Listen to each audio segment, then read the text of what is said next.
Mois d'avril, mois spécial pour les chrétiens du monde entier, particulièrement pour ceux qui ont cru le message du temps de la fin. On célèbre Pâques partout ailleurs. Tabernacle de Bojimaï va-t-il manquer à cet événement? La résurrection du Seigneur Jésus-Christ, là, ça intéresse.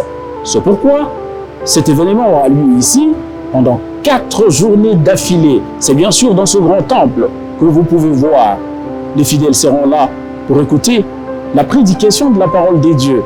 Nous serons là le mercredi 13, le jeudi 14, le vendredi 15, de 15h à 18h. On va célébrer Pâques évidemment avec toute cette nourriture telle que donnée par le prophète William Marion Branham. Et le samedi, on se retrouve à 17h45. Là, c'est avec une agrémentation spéciale. Cette journée sera assez particulière parce que c'est la veillée qui aura lieu. Et vous en doutez, c'est un moment de Sainte Seine aussi. Cette fois-ci, la résurrection du Seigneur Jésus-Christ sera couplée à aussi un autre événement qui est un commandement du Seigneur Jésus-Christ, la Sainte Seine, le lavage des pieds.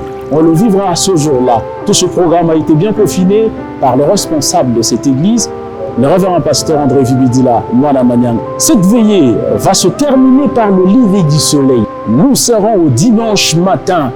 Vous vous en doutez, c'est un moment aussi particulier dans l'histoire du tabernacle de Bojimaï. Vous avez la Pâque, la résurrection du Seigneur Jésus-Christ qui est célébrée. Vous avez la Sainte Seine et vous avez aussi le lever du soleil. Quel moment merveilleux de parler de ce Jésus-Christ tel qu'il nous est prêché par le prophète William Marion Branham. Peut-on dire merci au révérend André Vibidila? Merci. Venez nombreux et vous serez les bienvenus pour célébrer ensemble Jésus-Christ dans notre cœur, l'espérance de la vie. L'invitation vous est lancée. Soyez régénérés. Christ dans votre vie. C'est aussi ça, cette résurrection, le vivre tous les jours. Merci et bienvenue à tous.